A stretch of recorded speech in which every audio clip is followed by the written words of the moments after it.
Win the incredible Steigercraft 21DB Miami, powered by a Yamaha 200, in the ultimate season-long multiple species subscriber-only fishing competition, the Fisherman's 2017 Dream Boat Fishing Challenge.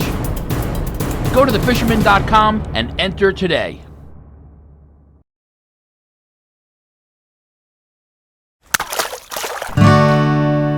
The fishing news is brought to you by Okuma.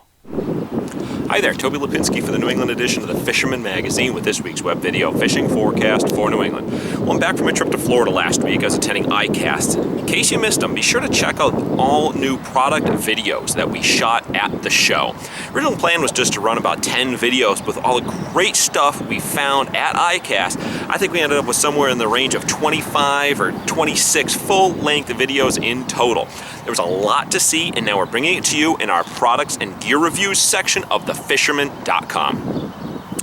And before I get into the fishing reports, I have a couple of quick events that I want to remind you about. And first up, next Tuesday, July 25th, we have the second annual Channel 3 Kids Camp Charity Fishing Tournament taking place. It's based actually right here where I'm on location today, mouth of the Niantic River. I'm actually on the Niantic side. It's based out of Waterford, immediately across the river right here from where I'm set up today.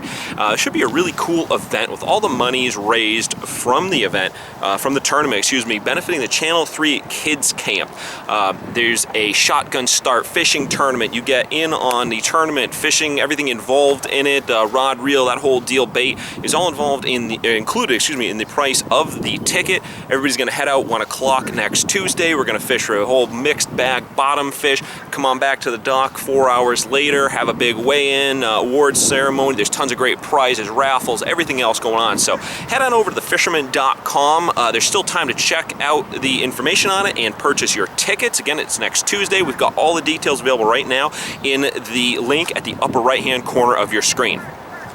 And then later next week, we have the 2017 Tri-State Shootout presented by our good friends at J&B Tackle. They're right over here behind me. But Tri-State Shootout is actually based out of Block Island.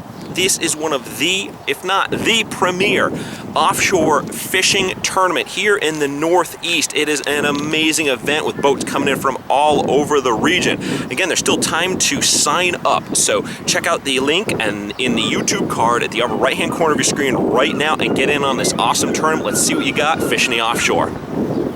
Okay, moving on into Connecticut. Now, I fully expected last week to be absolutely lights out for striped bass in my local Connecticut waters, as pretty much always seems to be the case when I'm out of town at ICAST or for a trip or what have you.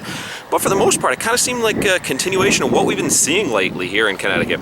Bottom fishing remains excellent inside Long Island Sound, and striped bass catches continue to get better, albeit at somewhat of a snail's pace. And that said, some large fish, like the 50-incher cotton released by 10-year-old Riley Kogut, popped up here and there.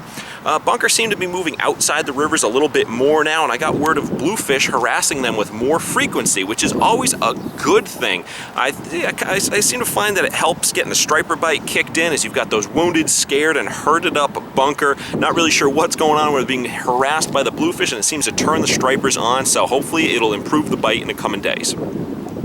As I made the report calls this week for Rhode Island, this past weekend, on Sunday, the big news overall was in regards to Fluke, as there was a major increase in the fish across the Ocean State.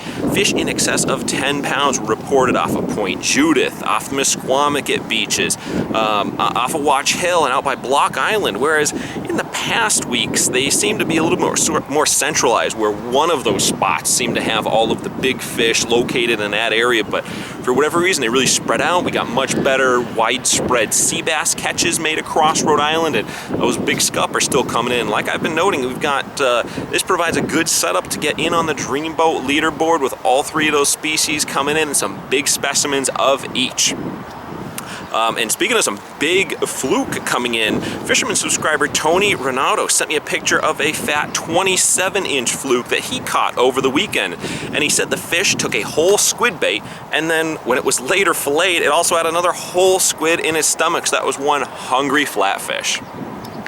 And moving on up into Massachusetts water, the spot that did see a major run of large striped bass while I was out of town last week was inside the canal. I know of a bunch of 40s, at least 3 confirmed 50s, and rumors of a fish or two that may have been knocking on the 60-pound threshold. Well, I've yet to confirm anything that big, and with the way fish seem to gain weight post-catch these days, I suspect that we may once again be dealing with a severe case of bravado and exaggeration, but you never know. And with that said, there were plenty of really big bass taken out of the canal last week. All right, well, there you have it. I'm Toby Lapinski for the New England edition of the Fisherman magazine, wishing you tight lines if you head out onto the water this weekend. The fishing news is brought to you by Okuma. Win the incredible Steigercraft 21DB Miami, powered by a Yamaha 200, in the ultimate season-long multiple-species subscriber-only fishing competition, the Fisherman's 2017 Dream Boat Fishing Challenge.